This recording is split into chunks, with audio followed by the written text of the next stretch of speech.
Hi, everyone. Welcome back. I hope you enjoyed the lunch break and had a chance to get into the Ozo rooms to connect and network with the rest of your attendees. We are so privileged to now have the chance to hear from Eshu Carl Martin for the next hour. I'm going to remind you that if you have questions, please pop them into the question and answer box, and I will be moderating the questions at the end of our talk here at 1 o'clock. Hello, Eshu. It's lovely to meet you. Thank you so much for joining us. I'm happy to be here. Thanks for having me. Absolutely. So we are about to hear from Eshu on nurturing the mystical within the medical, bringing cultural and spiritual, bridging cultural and spiritual divides, which is a topic I'm really interested in hearing about. To introduce our speaker, Eshu Carl Martin Osho, RCH, is a Rinzai Zen Osho, priest and teacher. And I will ask you to correct me on any of the mispronunciations if I made them. My apologies. He is past abbot of Zen West Buddhist Society. Eshu currently maintains a clinical hypnotherapy and trance work practice at Monarch Trance Work, is the spiritual health coordinator at Victoria Hospice, and is a practitioner of ancestral animism. His lifelong commitment to the positive transformation made possible by non-ordinary states of consciousness has shaped the experiential development of a skill set that bridges diverse worlds from the spiritual and ceremonial to the scientific and biomedical. Eshu is an advocate for the inclusion of Indigenous knowledge keepers and traditional ways of working with psychedelic medicines as new models within the system are developed, and believes that cultural safety, trauma-informed practice, and harm reduction are fundamental to making these healing therapies more widely accessible. We are just simply thrilled to have you. Thank you so much. I will just sign off and let you take it away, and I'll be back in a bit to answer the questions. Thank you. Good morning or good afternoon, wherever you are. Today, I'm speaking to you from the traditional and unceded territory of the Malahat and Kuwatsin First Nations, from a village that my settler people now call Shawnigan Lake, BC, Canada. And I want to acknowledge the sacred trust and the sovereignty that exists between these lands and our First Peoples. I feel grateful, blessed to be able to live and work in this place. And I'm amazed and awed by the beauty, the power, the magic of this land and our First Peoples every day of my life. I acknowledge that these territories and all beings have been cared for and nurtured in reciprocal relationship by the First Nations of these lands since time immemorial. Each day, I also have to recognize and I have to acknowledge that this incredible beauty has been diminished and harmed by the actions of my ancestors and my people. It was with hubris we spoke when we should have listened. We presumed to be the teachers and ignored ways of deeper wisdom. We took what wasn't ours. We made agreements and treaties in good faith, and we broke them. I feel sad and sorry for this harm and for the part that I continue to play in upholding systems that sustain this harmful and unbalanced relationship. Systems that were put in place by people who look like me, with the absolute intent that people who look like me would benefit at the expense of so many other human and other than human beings. So I commit to change. I commit to a path of healing and reconciliation. I commit to a path of medicine, and I commit to start today.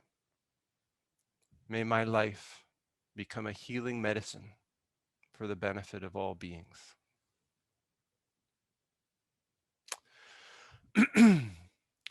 My full name is Kosen Eshu Carl Edward Martin Osho.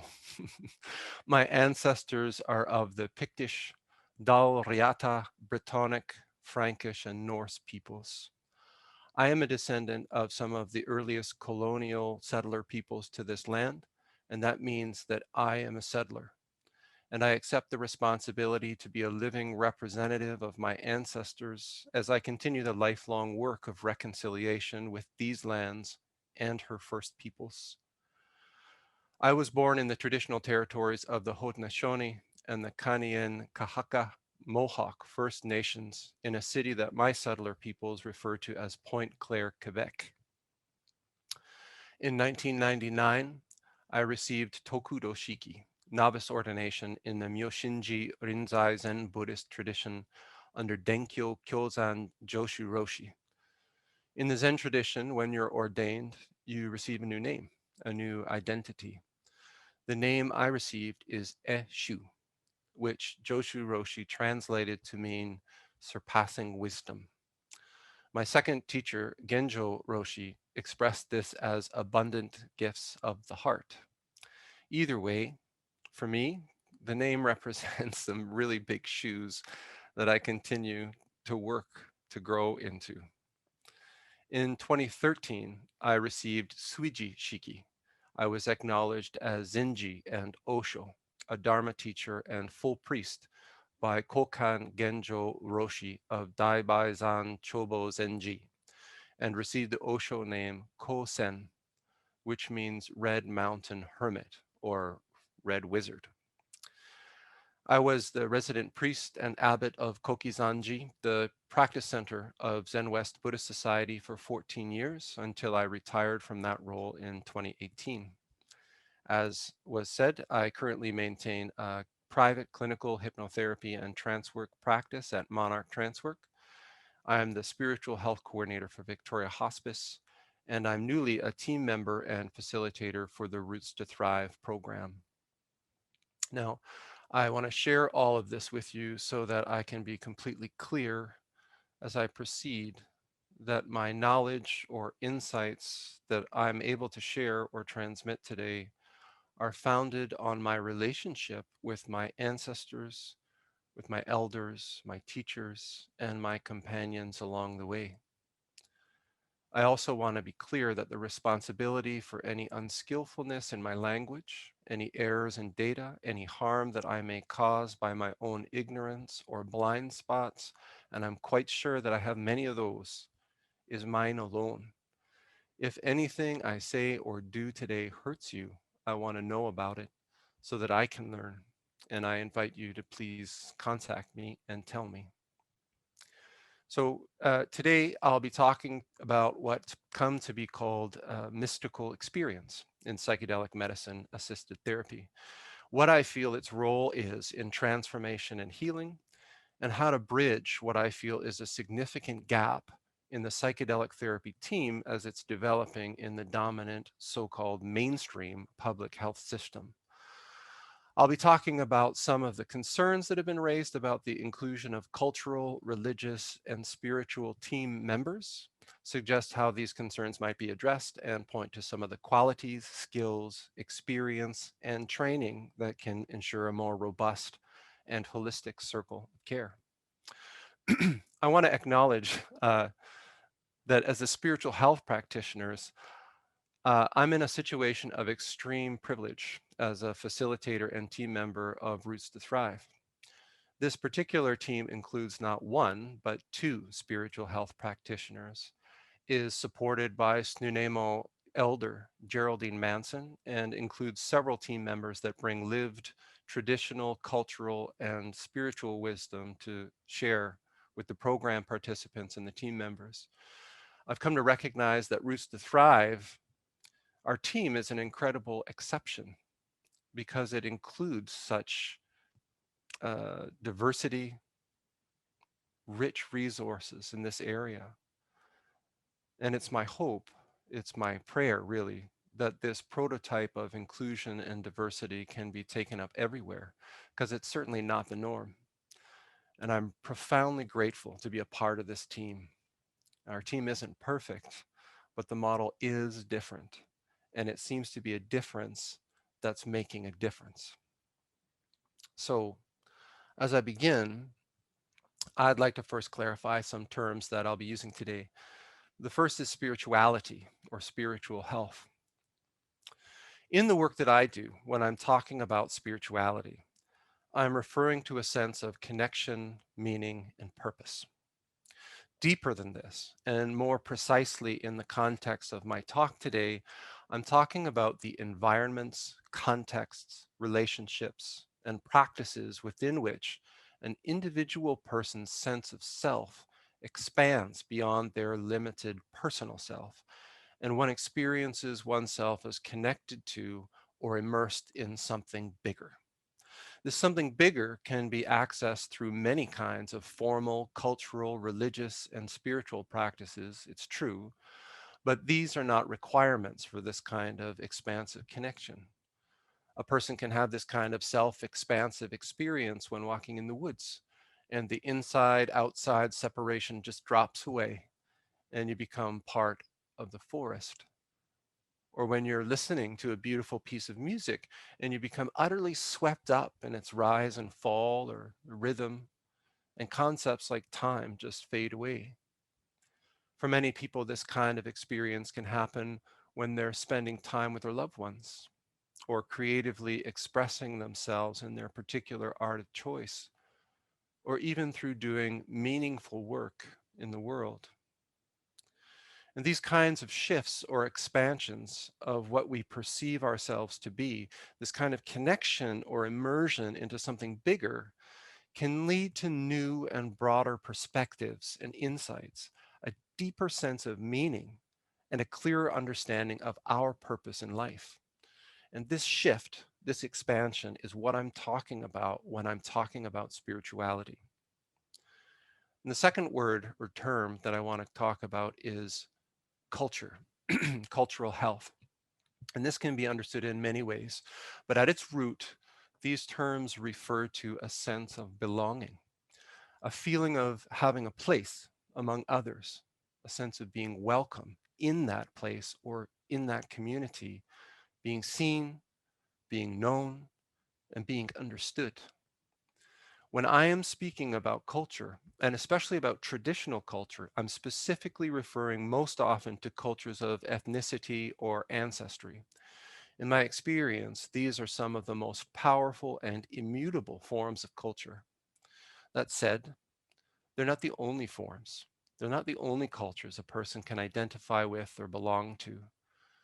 A person can also be a member of cultures of gender identity or sexual orientation, social or economic class, spirituality or religion, existential beliefs, age, generation, phase of life, vocation, profession, occupation, language, nationality, political perspective, mental and physical ability, and many more.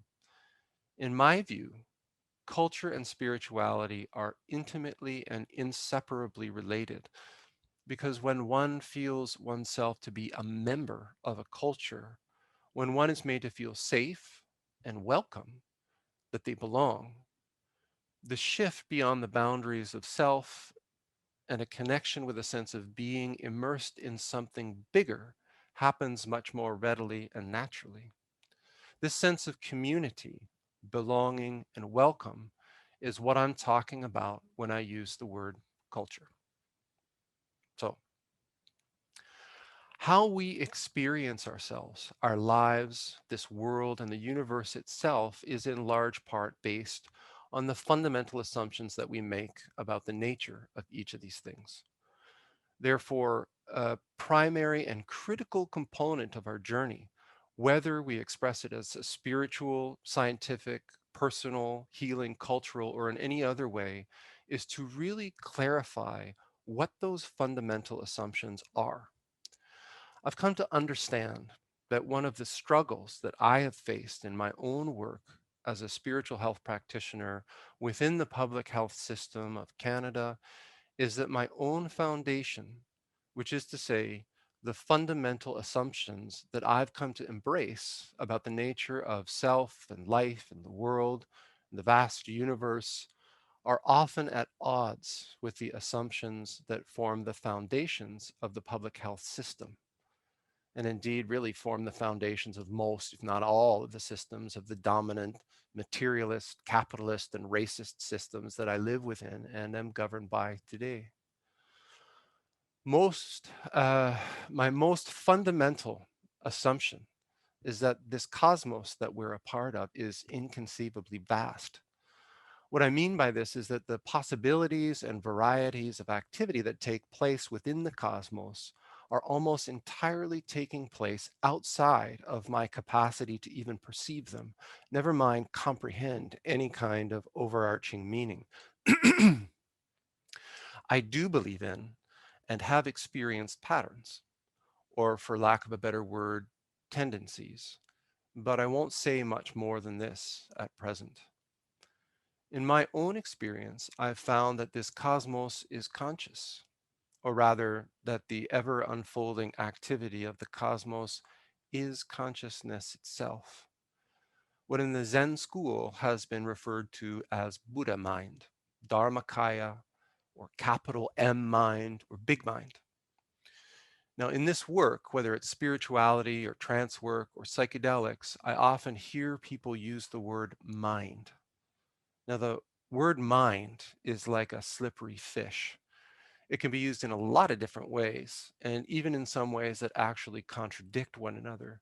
So, first, I'd like to talk about mind so I can be clear as I go forward. Now, many people say that the mind is boundless and limitless.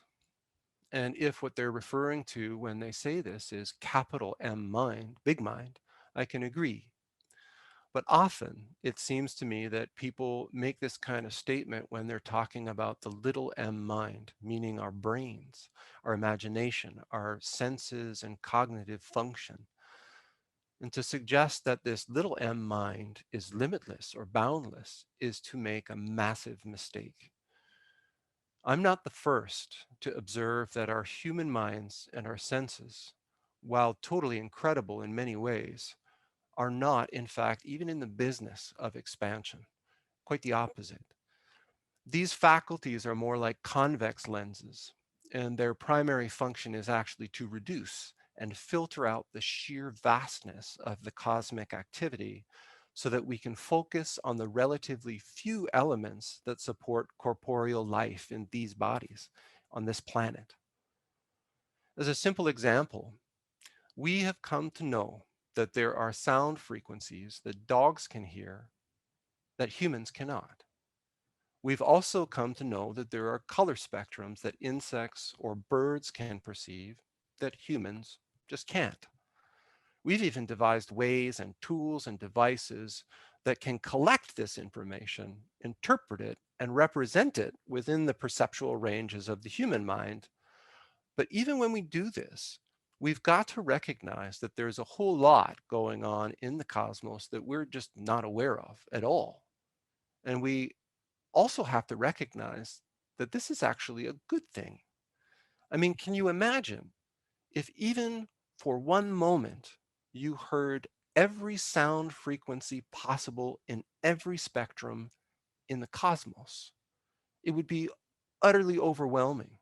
I mean, I can barely have a conversation in a coffee shop with another couple of people talking in the background.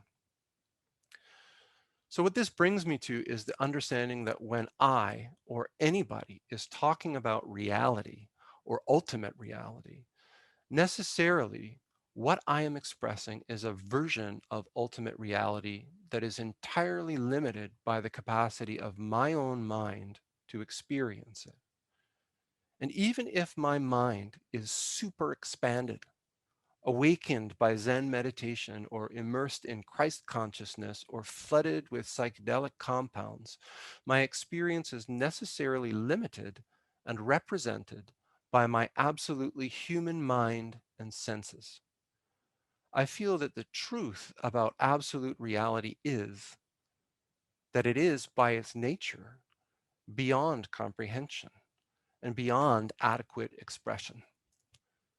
Based on my own experience, skill set, and vocabulary, I can gain some comprehension of my experience of ultimate reality. But this comprehension may not be consistent with another person's comprehension. If I'm really skillful with my words or my art or movement, I might be able to express some aspects of my experience. But in the end, the best I can do here is like the proverbial finger pointing at the moon. The greatest poet, the greatest artist or dancer can't even sufficiently express the experience of eating a bowl of oatmeal or farting or making love so clearly and thoroughly that someone who had never experienced those things for themselves could truly know even these everyday experiences, much less what ultimate reality is. When it comes to expressing the nature of reality, the very best we can do is to live in ways that reflect or embody our understanding of the bigger picture. In the Rinzai Zen tradition, when we work with koans, we're asked not to explain our understanding or our insight, but rather to demonstrate it. We're asked, how do you manifest your understanding of the nature of reality? As human beings, we manifest and demonstrate our collective understanding through the lives we build, the communities and the systems and the cultures. What we create is a reflection of our best collective understanding of the nature of the cosmos. Now, I believe that the key component of doing this well is to always remember that the tangible reality that we're creating simply can't adequately or accurately capture ultimate reality. It isn't big mind. At best, it's like a black and white photograph of an incredibly dynamic and colorful dance. And that's okay because black and white photographs can be quite beautiful, symbolic. This isn't where we or I as an individual run into trouble. This isn't where I or we begin to suffer. My suffering begins when we lose the individual and collective awareness that there is this larger reality, this incredible cosmic dance. When I begin to believe that the boxes and the systems, the representations and the provisional understandings of myself, the world, even things like time and space, these stories are the fullness of reality. We become fascinated and intoxicated by the finger, and we forget about the moon entirely. In my view, this creates a profound existential dissonance. Dissonance because by our nature, we are not separate from this dynamic cosmic unfolding. We're woven into it intimately. We are it, and we know it, or we hear it, or we feel it in our deepest center. And yet, the tangible experience, the expression that we live, is often anything but this dynamic and vivid unfolding. When we collectively or individually create structures, whether they're physical structures or structures of the mind or ways of behaving or ways of conceiving ourselves in the world or ways of expressing that, these can be more or less harmonious, more or less resonant with the greater dance of the cosmos. And I've come to believe that the more resonant, the more reflective of this greater dance our structures, our systems, and our ways of living are, the less we suffer. How harmonious with the greater cosmos our manifest reality is seems to me to be directly related to the frequency, the regularity, and the intensity with which we, as individuals and collectively, immerse ourselves in direct experiential communion with this cosmic activity. How often and how deeply we go beyond the limitations of the lens of our small m minds and experientially steep in the vastness of the greater cosmos.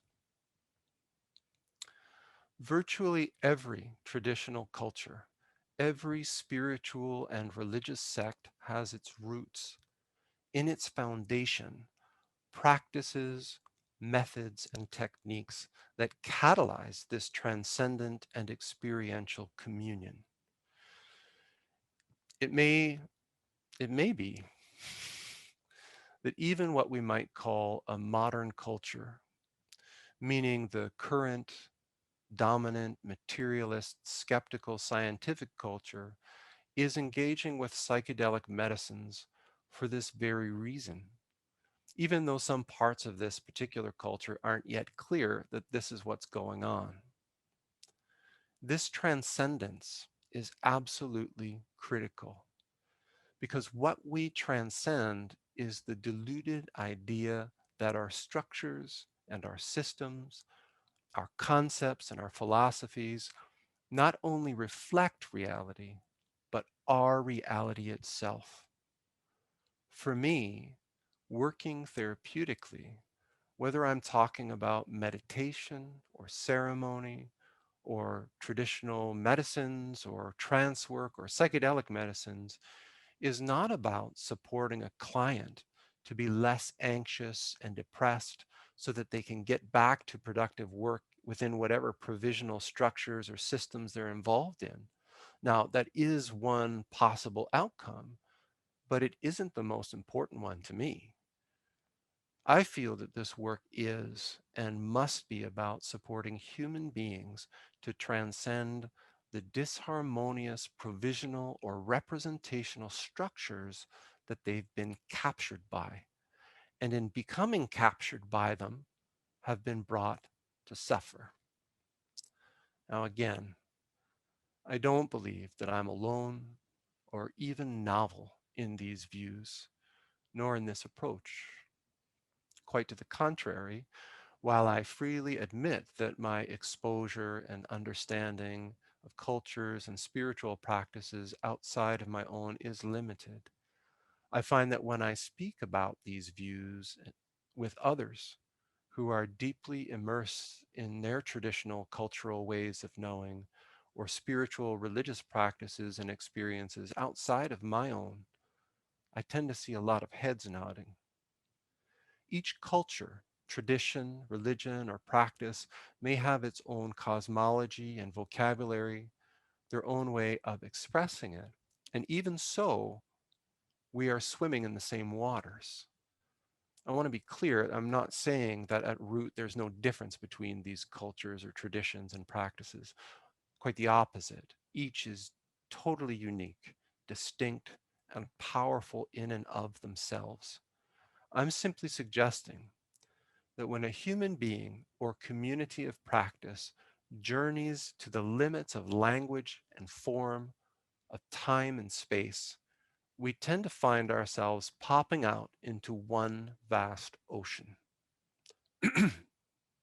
Now, from the perspective of a person who is entrenched in the dominant materialist, secular, skeptical, scientific worldview, what I've made an honest, if somewhat rudimentary attempt to describe here might be what one would call a mystical worldview.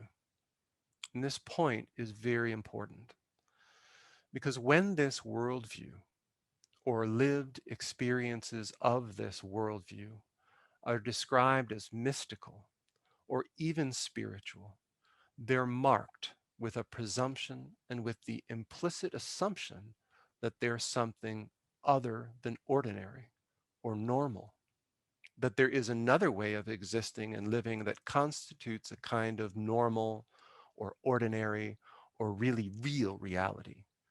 And that this larger worldview that I've been talking about is something that we can bamboozle our brains into experiencing, but somehow isn't as real as the really real reality of science. Now, of course, the larger worldview that I've described makes room for the experience of the scientific, really real, subjective time space existence. It allows for smaller lenses in an ongoing way, recognizing that one cannot sustainably interact or operate in the larger cosmos as an individual entity. And so we function in the tangible world. As one of my teachers used to say, in the Dharmakaya, there are no restaurants and there are no bathrooms, so you can't live there. Now, from the other side, this other perspective, I'm finding that the opposite is simply not true. An experience of the vastness of the cosmos is described in the research using terms like mystical or non ordinary. In Buddhism, and specifically in Rinzai Zen, to perceive this larger view is described with such terms as opening the eye of the Dharma, or entering the stream, or seeing things as they truly are, and is understood as an entry into the first fold of the Eightfold Noble Path, right or complete view. It's totally the opposite of anything special. It's what happens when we step beyond the delusion of the world of self and other. And when we do this, the world and all beings step forward sparkling with life, the scintillating life of the cosmos. And we know in our bones that I and they are one. This isn't just the Zen way. Similar descriptions are given in innumerable traditions, spiritual, religious, and indigenous ways of knowing. So I'm going to share with you a little thought experiment I've done. Because I've never really seen or heard a clear description of what this so called ordinary reality consists of. In modern medical research, this ordinary or really real reality is the implicit baseline, the benchmark against which all experience is measured. It is the control, but it's never clearly elucidated. So I wanted to have a go at clarifying just what we're working with. So to do this, I'd actually like to start with what is being called mystical experience. Now, this is and has been very clearly defined and described in the research. The research clearly recognizes that positive therapeutic outcomes are significantly influenced when participants have potent mystical experiences. The primary measurement tool is the MEQ, the Mystical Experience Questionnaire, and mystical experience is described in the following way. A person who has a mystical experience describes or expresses 1. Internal unity, pure awareness emerging with ultimate reality. 2. External unity, unity of all things are alive, this is animism, all is one. Number 3, transcendence of time and space.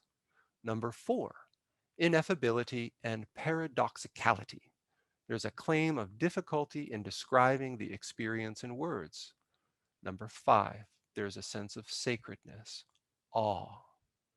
Number 6, there's a noetic quality. There's a claim of intuitive knowledge of ultimate reality. Number 7, there are deeply felt positive mood, joy or peace or love. Now, when I read these, I hope that you can perceive the resonance, the harmony with the fundamental worldview that I've been going on and on about. The resonance with the worldview that so many traditional cultures, religions, and spiritual practices throughout history and around the world. For me, and for them, this is actually a provisional description, a statement of the cosmos as it is. So my thinking goes, if these are non-ordinary experiences from the perspective of the dominant materialist, secular, skeptical, scientific worldview, then perhaps simply presenting their opposite, we would arrive at an understanding of what the baseline experiences of this dominant worldview are. So here's what I came up with. A person who has a really real, ordinary and normal experience describes or expresses 1. Internal fragmentation, pure ignorance, separation from any kind of ultimate reality. Number 2, external fragmentation, division of all things, differentiation between living beings and inanimate objects or things, and all things and beings are separate. Number 3, time and space are concrete and real. Number 4, really real, ordinary experience is definable, describable, certain, and standardizable. Number 5, sense of mundanity. So, meh. Number 6, carnal quality. They rely on tangible evidence of material knowledge of physical reality. Number 7, deeply felt negative mood, sadness, anxiety, aversion. Now, I wonder, as you listen to this inverted baseline worldview, did you recognize it? As a professional who works in the Canadian healthcare, I can say that I absolutely did. This is the worldview and self perception that so many sufferers I see in my work are enmeshed in and express. And I feel that this is the root of why we're being overwhelmed by such a tidal wave of anxiety, depression, trauma, racism, and greed. Albert Einstein said that we cannot solve our problems with the same thinking we used when we created them. And this is why I feel it's so critical that traditional knowledge keepers and individuals who are deeply immersed in the practice and experience of the dynamic dance of the cosmos are included as crucial and fundamental components of the therapeutic team.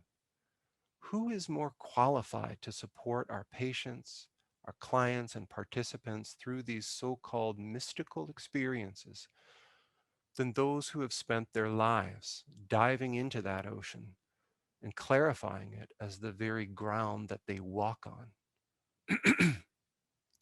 So you might be asking, when am I going to start talking about psychedelics? And I want to be clear that I've been talking about psychedelics and psychedelic experiences this whole time.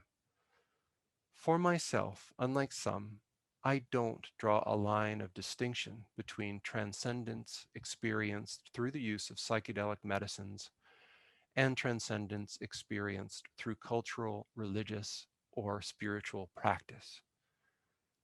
To say that again in another way, I unconditionally accept psychedelic experience as legitimate spiritual experience. I can say that I have some experience with both, and I will say with what authority I have that an awakening is an awakening is an awakening. Now, I don't say this to diminish or delegitimize my own tradition or the tradition of anyone else. Quite the opposite. In the Zen school, we recognize that an initial breakthrough of Kensho awakening is not necessarily helpful in and of itself. In fact, these kinds of awakening experiences can be overwhelming, confusing, and even destructive. Where the rubber hits the road, where transformation and liberation from suffering happens, is related to how well and how completely a practitioner is able to process, contextualize, and integrate the experience of awakening. Again, how do you manifest? Another way to say it is, well, the proof is in the pudding. And I feel that the same is absolutely true of psychedelic awakening. In formal Zen training, there is a robust system of learning, contextualizing, and integrating the experience of awakening into manifestation of a liberated and awakened life. There are ways of relationship, there are ways of working, ethical frameworks, and the same is true of many cultural traditions, religions, and spiritual pathways. And these systems, for the most part, are based on and harmonious with, resonant with, the dynamic dance of the cosmos. So again, I have to ask, who's more qualified to support our patients, our clients, and participants through these experiences? than those who live there, particularly those who have combined extensive training and experience in a cultural, religious, and spiritual tradition with extensive experience with psychedelic medicines. Now, I want to address some of the concerns that I've heard. And one of the greatest concerns and fears that I've heard and seen expressed about the inclusion of traditional knowledge keepers and religious practitioners, clergy, spiritual health practitioners as part of the therapeutic matrix in psychedelic medicine assisted therapies in the system. And by system, I mean the dominant, skeptical, materialist, capitalist, scientific system, is the worry that these individuals will essentially contaminate and diminish positive therapeutic outcomes by the imposition and imputation of their own cultural, theological, cosmological, or spiritual structures onto vulnerable patients, clients, and participants. In short, people who are pushing their own worldview. And I can say, as a spiritual health practitioner and as a Zen Osho, I absolutely recognize and share this concern. It's legitimate. I've personally seen the negative consequences, the re traumatization, the confusion, and the suffering that has been caused by so called experts in a particular culture or tradition. Masters or gurus rooted in a specific cosmology who, when working with diverse, sensitive, and or vulnerable populations, attempt to recruit or convert other people to their way of thinking or living, and who try to shoehorn or wedge another person's experience into a framework or cosmology that's really worked for them, but that is at best ineffective and at worst traumatizing for the person they're working with. Now, I can also say that the same harm has been caused in this work and continues to be caused by the evangelists of the materialist, secular, skeptical, scientific worldview that I outlined a moment ago. I want to emphasize that I believe this to be a form of violence. It's harmful and inappropriate to insist on or force a worldview on anyone who's in our care or has come to us in trust or vulnerability. Now, in the world of spiritual health, professional spiritual health practitioners, this is a problem that has been recognized. And over the past 30 years or more, the profession continues to train and educate to address and mitigate this concern. This is why in British Columbia and in Canada, in the public healthcare context, the job title has shifted from chaplain, which originates in the Christian Catholic tradition and was once exclusively composed of Christian clergy doing Christian pastoral care, to religious care, and then to spiritual health practitioner, and at times spiritual and existential health practitioner. While education and training in a religious tradition are core qualifications and are highly valued, exposure to diverse cosmologies and cultures is also essential to being able to do this work. Even more critical is the development of humility and a self reflective capability to be able to step back and out of our own worldviews, training, and cosmology so that we can meet those we're working with where they are and to directly provide or facilitate connection with the knowledge, resources, and communities that are wanted, needed, and that are appropriate for the person or people that we're working with.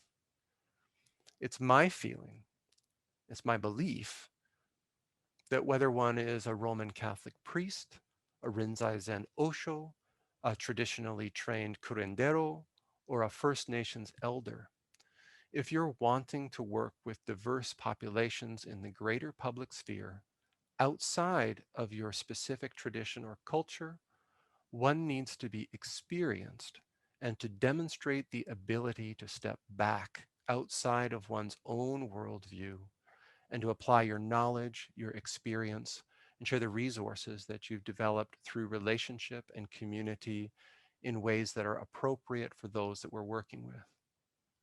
Now, in Canada, we're fortunate that organizations like CASC, the Canadian Association for Spiritual Care, provides training for individuals who, after accomplishing significant educational standards, a master's degree in most cases, can engage in graduate practicums, training, and supervision in healthcare facilities and prisons and other public systems to be recognized as a professional spiritual health practitioner and member of CASC. Now, unfortunately, there are very few institutions that offer recognized master's degrees for members of cultures or practitioners of spirituality and religion outside of the Abrahamic traditions, which creates a significant barrier to diversity and perpetuates what I feel is an essentially economically classist and racist system of discrimination. I want to acknowledge that this ongoing issue is being recognized and addressed. And there are conversations being had about the importance of inclusivity and how to create a pathway of equivalency that is truly accessible to people of all traditions and cultures. But it's likely to be some time before that vision becomes a really real reality. And I commit to continue to do all that I can to support this endeavor. So this brings me to recommendations. My colleagues, Dr. Pam Kriskow and Dr. Shannon Dames, are frequently reminding me that it simply won't do to rest at bringing critique and sharp observations to the table. Solutions, Eshu. Don't just talk about the problems. You've got to offer some suggestions about how to solve the problems.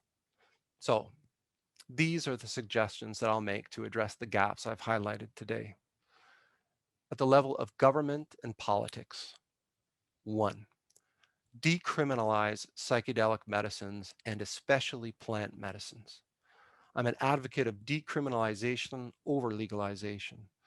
Many of these medicines have been used historically in many traditional cultures, religions, and spiritual practices since time out of mind.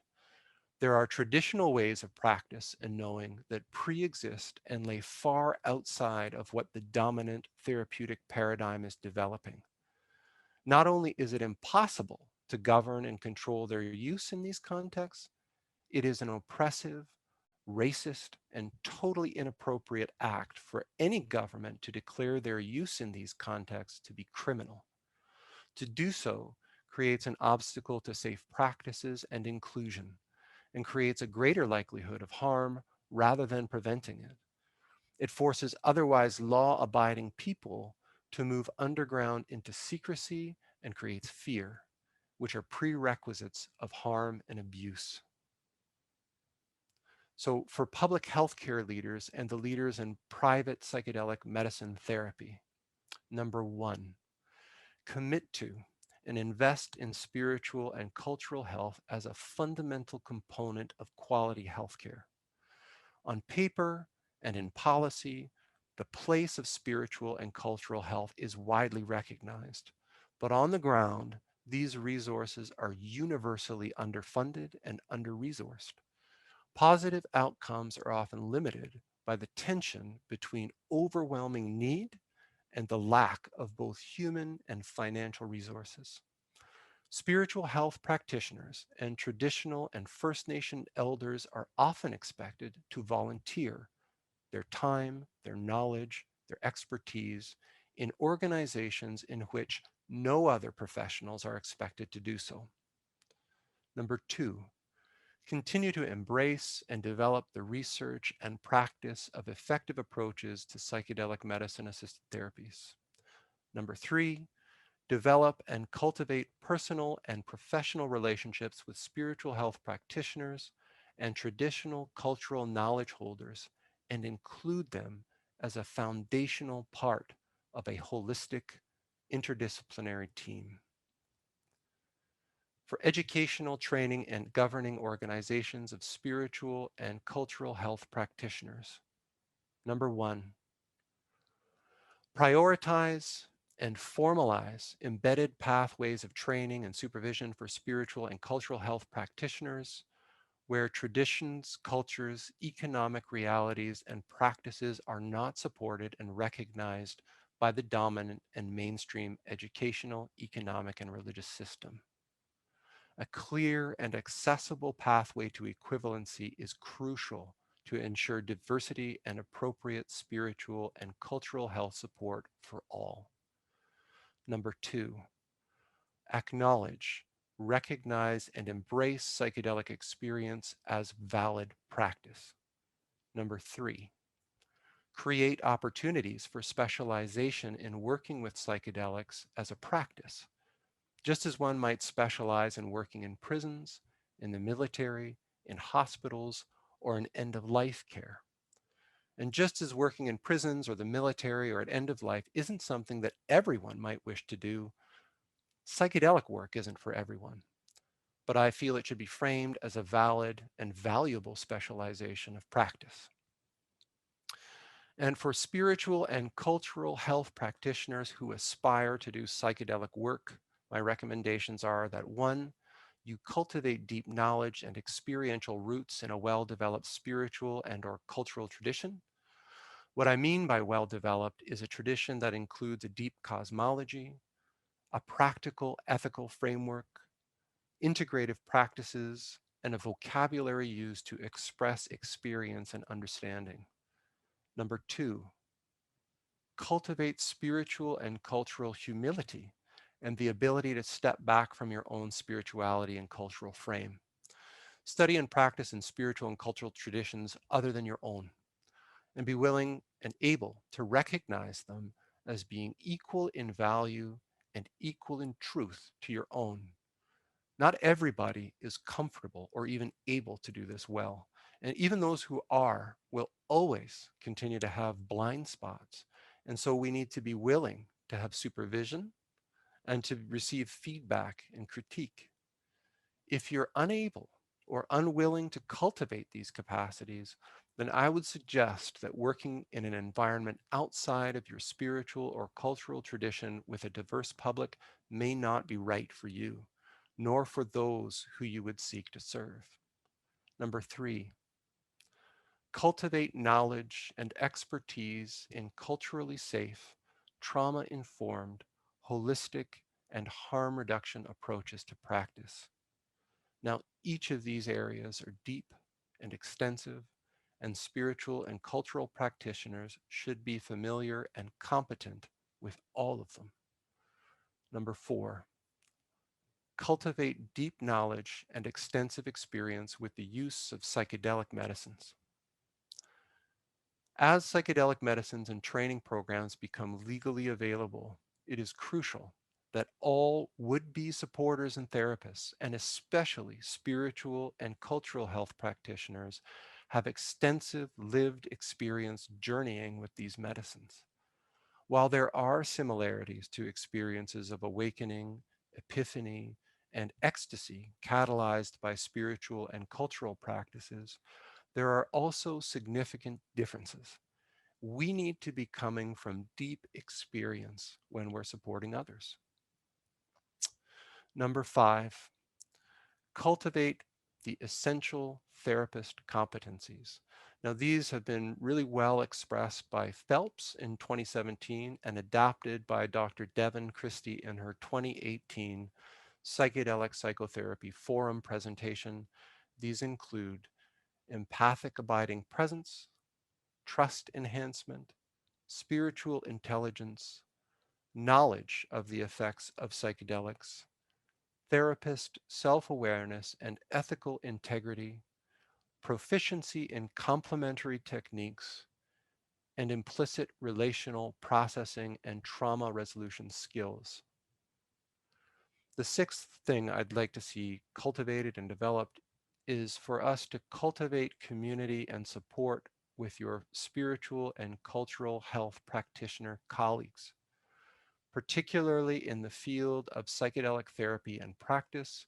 We've got to collaborate, learn, and share for the benefit of all whom we serve. thank you for listening to my talk today. May what I've shared be received as good medicine. Thank you. Uh, we can move to any questions Yes, now. thank you, Eshu. That was just wonderful. We just have a couple of minutes here, and we want to make sure that we give people a chance for a break. So I think I'll probably just ask you one quick question, and then thank you for your offering, and we'll move forward from there. So Great. the first question that came in is, can you explain the process and significance of your spiritual new name and identity? I'm sorry, the process and what? It says, can you explain the process and significance of your spiritual new name and identity? I'm not sure if that means anything to you. Or... Yeah, well, that's a difficult. Well, I talked a little bit about it right in the beginning in my introduction. I think one of the real values, I guess, of spiritual names, it's a practice that's done in many traditions, not just Zen or Buddhism, even in the ceremony, the ritual of confirmation in the Roman Catholic Church, for example, new names are given. And for me, the experience of a new name is an opportunity to step outside of the self, the story, the structure and persona that's been created and cultivated up to that point in a person's life. So when we step into a new name, we are stepping out of something else. We have an opportunity to become something else. In a lot of ways, I think people experience this, for example, when they move across the country and into a new environment where they're moving from a community and a school and everything where everybody knew them. And those stories that we've created about ourselves began when we were children.